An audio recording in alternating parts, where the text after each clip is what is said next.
The first saint that really attracted my attention was St. Francis of Assisi. I mentioned him before. There are so many stories attached to him. He's become, in some respects, a bit of a romanticised figure. If you go into certain garden centres, you'll see the nice little bird trays with his figure looking up and sermonising to the birds and what have you.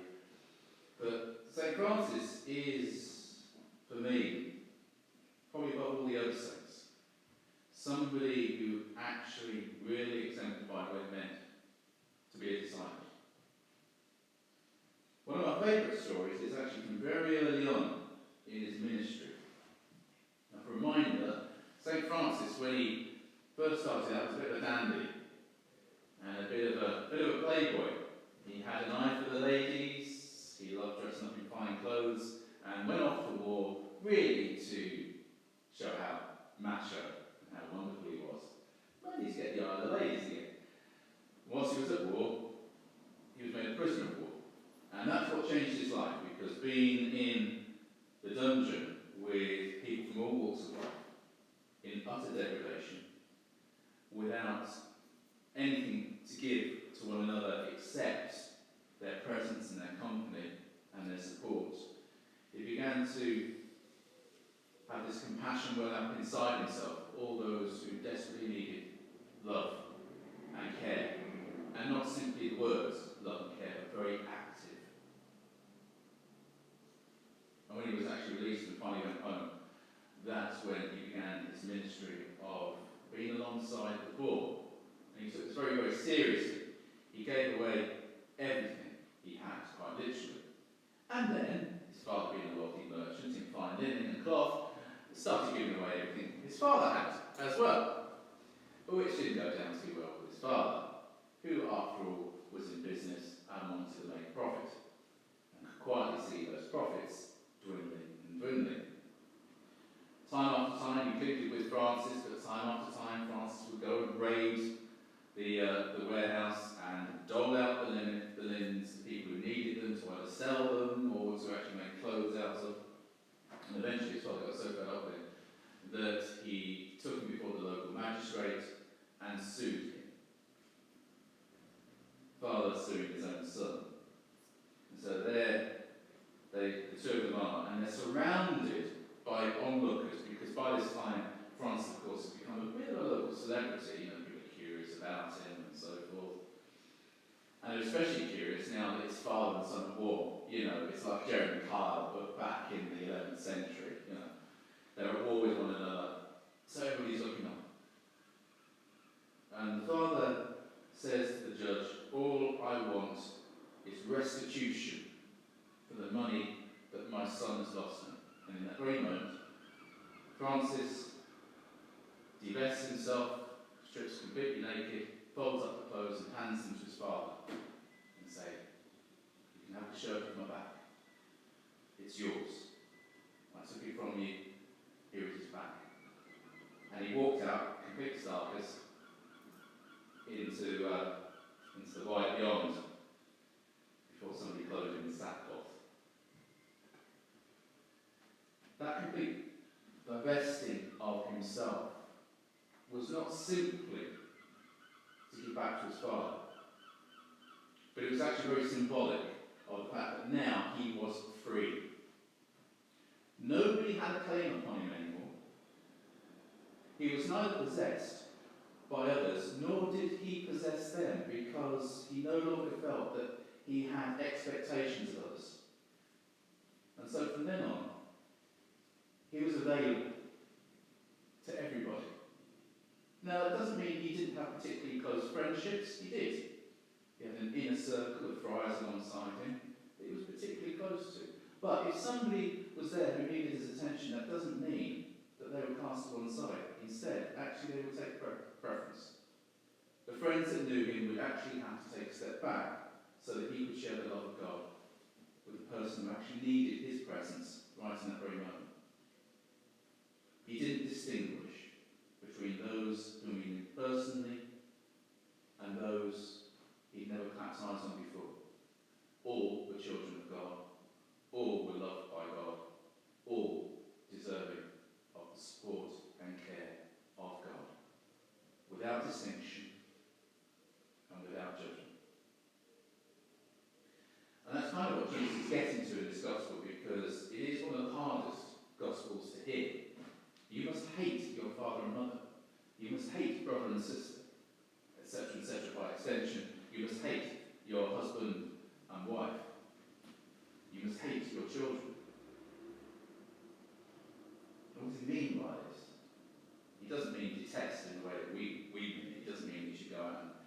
actively be aggressively nasty to your family. Instead, it's a question of what we call equanimity. This idea that you can love indiscriminately. Jesus said, I and the Father are one.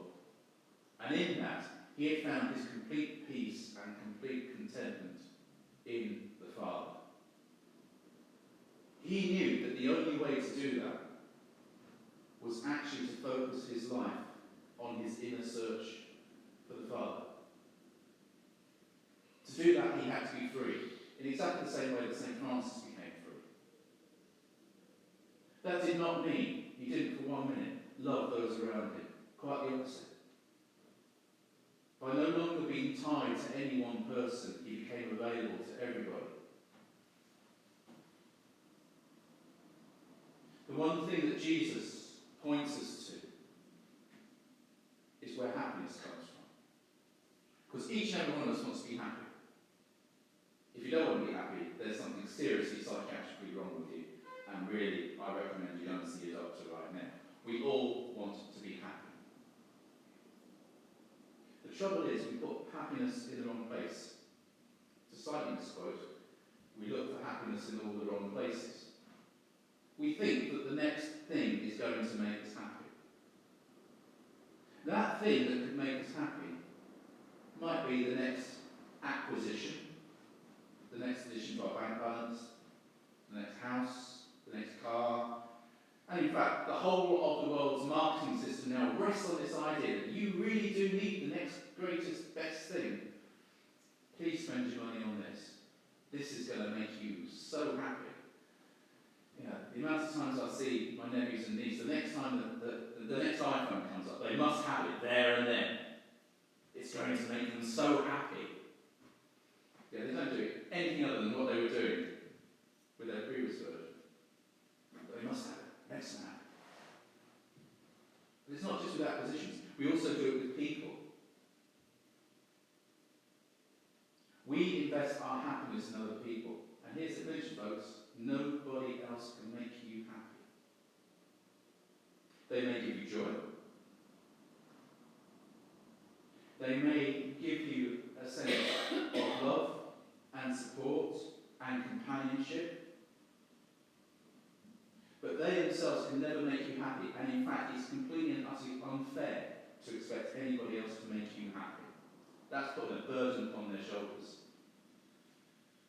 So Jesus is himself saying, you actually cannot put that burden on somebody else's shoulders. There's only one place that you can find happiness, and that is within.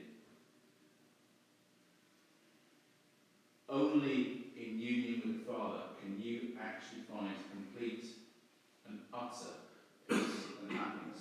The peace that passes all understanding. Why? Because God is the one thing that never changes.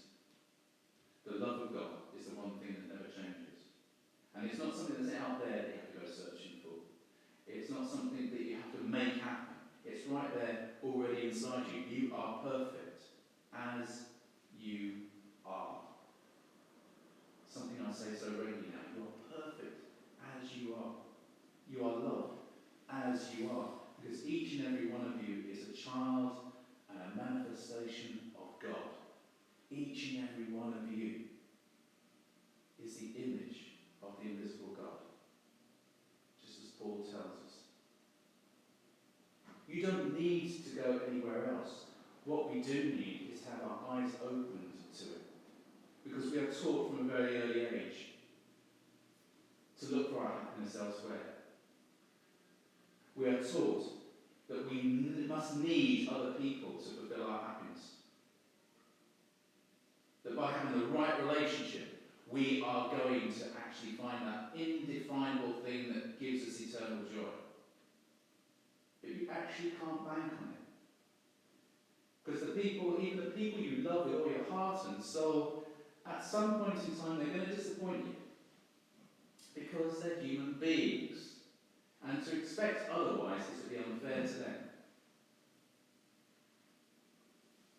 Instead, what we should be doing is accepting others for who they are, loving them for who they are. Acknowledging that there are going to be 2, 3, 4, half a dozen, however many that we are particularly close to, who understand us best of all, and with whom we want to spend the majority of our time, but also understanding that actually they too are no different to the guy who's homeless outside W.H. Smith's in Inverness. That they are as deserving of your love as your closest family. And that's what Jesus is getting at. When you love with all your heart, you love indiscriminately. You bring your presence to the person who's in front of your eyes. And some of those will understand you, and some of those will give it back to you, and some won't. But you do it anyway. And that's why Jesus says, if you're going to be his learner, if you're going to be his disciple, if you're going to be his student, you actually do have to learn to stop putting expectations on other people to give you happiness. Just enjoy them for who they are. Just love them for who they are. But put aside any expectation that they are going to make you whole. They can't. You're already whole. You've just got to figure it out and see it for yourselves. Therefore, there's a practice that Jesus would recommend to us, and one which Paul takes very, very seriously. In that letter, Onesimus is a former slave, and Paul is begging him to be received back, not as a slave, but as a brother, to be looked at with the eyes of love, rather than the eyes of possession. And in that is the recommendation how we treat all people. That we love them with the same eyes that Christ would love them with. Whether they deserve it or not, in our judgment. We bring ourselves to them and allow them to bring themselves to us. So when we talk then about hating brother, sister, mother, father, it doesn't give any of us the license to be nasty and horrid to our respective siblings and family members. It's actually an invitation to do them the honour of loving them just as they are. Not to place any expectations on them, but also for us not to give in to expectations as well. That when we are asked to supply them